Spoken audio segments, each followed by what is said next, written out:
नमस्कार, मी पंजाब डक. आज आहे 2 नोव्हेंबर 2025. मी जात आहे उज्जैनकडं. तर पाहू शकता उज्जैनकडे जात आहे. या ठिकाणून महाराष्ट्रातल्या शेतकऱ्याला अंदाज देणार, कारण की काय झालं की राज्यामध्ये महाराष्ट्राकडे सध्या पाऊस चालू आहे. तर बऱ्याच शेतकऱ्याचे फोन आले की हा पाऊस कधीपर्यंत चालू राहणार आहे.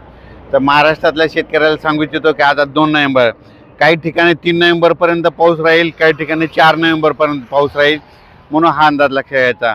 आणि काही ठिकाणी 5 नोव्हेंबरपर्यंत पाऊस राहील, म्हणून हा अंदाज सर्व शेतकऱ्यांनी लक्षात घ्यायचा. 7 नोव्हेंबरपासून राज्यातला पाऊस मध्ये उघडणार आहे, म्हणून हा खास करून अंदाज लक्षात घ्यायचा. जाता जाता काय होणार आहे, म्हणजे जाता जाता महाराष्ट्रामध्ये काही जिल्ह्यामध्ये पाऊस पडणार आहे, म्हणून हा अंदाज लक्षात घ्यायचा. मग ते सांगायचं झालं तर मग त्याच्यामध्ये जाता जाता कोणत्या जिल्ह्यात जास्त पाऊस पडणार आहे, त्याच्यानंतर परभणी जिल्ह्यामध्ये, त्याच्यानंतर नांदेड जिल्ह्यामध्ये, त्याच्यानंतर हिंगोली जिल्ह्यामध्ये, बीड जिल्ह्यामध्ये, लातूर जिल्ह्यामध्ये, धाराशिव जिल्ह्यामध्ये, सोलापूर जिल्ह्यामध्ये, सातारा, सांगली ह्या पट्ट्यामध्ये, त्याच्यानंतर इकडं झालं तर यवतमाळ जिल्ह्यामध्ये, वाशिमकडं ह्या पट्ट्यामध्ये काय होणार, जाता जाता 4-5 तारखेला पाऊस पडणार आहे, म्हणून हा अंदाज लक्षात घ्यायचा. पण राज्यात सांगायचं झालं तर 7 तारखेच्या नंतर पाऊस कमी होणार आहे, म्हणून खास करून हा अंदाज देखील महाराष्ट्राच्या सर्व शेतकऱ्यांनी लक्षात घ्यायचा. राज्यातल्या सर्व शेतकऱ्याला सांगू इच्छितो की राज्यामध्ये थंडी येणार आहे, पण ती कशी येणार आहे, तर बऱ्याच जणांना वाटतं की सगळीकडे एकदा येईल, पण थंडी तशी नाही येणार. काय होणार आहे, 5 तारखेला तुम्हाला सांगू इच्छितो, नंदुरबार जिल्हा, धुळे जिल्हा, नाशिक जिल्हा, जळगाव जिल्हा, नांदुरा तालुका, बुलढाणा जिल्हा, घाटाच्या खाली, त्याच्यानंतर परतवाडा, खामगाव, अकोट, वर्धा, नागपूर ह्या परिसरामध्ये 5 तारखेला थोडी थंडी जाणवणार आहे.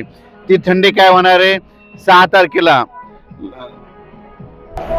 तारखेला ती थंडी काय होणार आहे, इकडं अहिल्यानगर, जुन्नर, आंबेगाव, त्यानंतर ओझर, त्याच्यानंतर इकडं संभाजीनगर, जालना जिल्हा, परभणी जिल्हा, त्याच्यानंतर हिंगोली जिल्हा, त्यानंतर वाशिम जिल्हा, अकोला जिल्हा, यवतमाळ जिल्हा ह्या पट्ट्यामध्ये 6 तारखेला थोडी थंडी जाणवणार.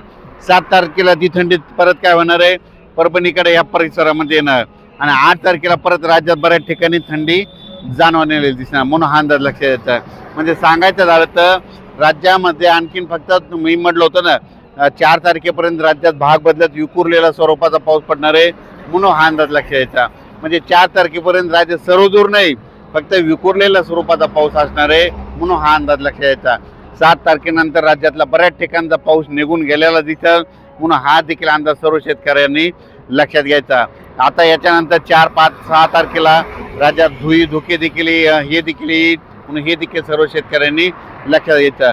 ज्यांना कांदा पेरायचा असेल तर त्यांनी कांदा 5 तारखेच्या नंतर ते देखील टाकू शकता. हरभरा देखील पेरू शकतात, गहू देखील पेरू शकता, कारण की राज्यात आता शेवटचाच पाऊस आहे. आणि शेवटचा पाऊस जाता जाता काय होणार आहे, जाता जाता काही जिल्ह्याला मात्र झोडपून काढणार आहे, म्हणून हे अंदाज सर्व शेतकऱ्यांनी लक्षात घ्यायचा. अचानक वातावरणात बदल झाला, लगेच एक मेसेज दिला झाला आहे. धन्यवाद. आता हे जे पाऊस पडायला पहिलं काय झालं की मागचा ते पाऊस पडला ह्या 4-5 दिवसाखाली, म्हणजे ते एक चक्रीवादळ होतं, ते गेलं, ते निवंत झाल्यामुळं. पण त्याच्यानंतर काय झालं, ते अरबी समुद्रातलं जे चक्रीवादळ आहे त्याच्यामुळे राहिलेल्या भागात काय व्हायलंय, तिथं जे बाष्प आहे त्याच्यामुळे हे आता 2-3 दिवस राज्यामध्ये विखुरलेल्या स्वरूपाचा पाऊस पडला आहे, म्हणून हे लक्षात घ्यायचं. सर्वदूर पडणार नाही, काही भागाला सोडून देखील देणार आहे, म्हणून हा अंदाज लक्षात घ्यायचा. पण हा राज्यामध्ये म्हणजे आणखीन 4 तारखेपर्यंत दररोज वेगवेगळ्या भागात तुरळक ठिकाणी भाग बदलत विखुरलेल्या स्वरूपाचा पाऊस पडणार आहे, सर्वदूर काही पडणार नाही, म्हणून हा अंदाज लक्षात घ्यायचा. राज्यातला पाऊस 7 तारखेच्या नंतर निघून जाण्यास तयार होणार आहे, म्हणून हे देखील सर्व शेतकऱ्यांनी लक्षात घ्यायचं. अचानक वातावरण बदल झाला, लगेच एक मेसेज दिला जाईल. धन्यवाद. तसेच द्राक्ष शेतकऱ्याचे फोन आलेत की त्यांना फवारण्या करायच्या, तर फवारण्या करत असताना त्यांना सूर्यदर्शन 2-3 तास तरी लागतं. तर द्राक्ष शेतकऱ्याला सांगू इच्छितो की 4-5-6च्या दरम्यान, म्हणजे 4-5-6च्या दरम्यान 2-2, 3-3 तासाचं चांगलं सूर्यदर्शन होणार आहे, त्याच्यामुळं त्यामध्ये तुमच्या फवारण्या करू शकता. परत वीटभट्टीवाले शेतकऱ्याचे वीटभट्टी उत्पादकाचे फोन आले की राज्यामध्ये हा पाऊस कधी निघून जाणार आहे. सगळे कामगार देखील आलेले आहेत, त्या वीटभट्टी उत्पादकाला सांगू इच्छितो की राज्यात 7 तारखेच्या नंतर पाऊस निघून जाणार आहे, म्हणून हे देखील त्यांनी लक्षात घ्यायचं. त्याच्यानंतर बरेच कारखाने आहेत. आम्ही काल विघ्नर कारखाने गेलो होतो, तर त्याला जे ऊसतोड कामगार आहेत त्यांचे देखील फोन आले. तर पाऊस थोडाफार तुरळक ठिकाणी चालू आहे.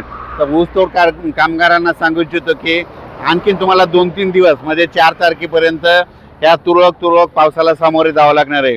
कारण की तुरळक पाऊस पडणार आहे, पण 7 तारखेच्या नंतर ते देखील पाऊस कमी होऊन जाणार आहे, निघून जाणार आहे. म्हणून ऊसतोड कामगारांनी देखील हा अंदाज सर्व शेतकऱ्यांनी लक्षात द्यायचा. आणि त्याच्यानंतर ज्यांना कांद्याचे रोपं टाकायचे त्यांनी तुम्ही 7 तारखेच्या नंतर टाकू शकता, हे देखील सर्व शेतकऱ्यांनी लक्षात घ्यायचं. पण 5 तारखेला मात्र नाशिक उत्तर महाराष्ट्राकडून म्हणजे नाशिक जिल्हा, नंदुरबार जिल्हा, धुळे जिल्हा, जळगाव जिल्हा, जळगाव जामोद, इकडं नांदुरा, मलकापूर, खामगाव, अकोट, अकोला, परतवाडा, चंद्रपूर, चांदूर बाजा ह्या पट्ट्यामध्ये काय होणार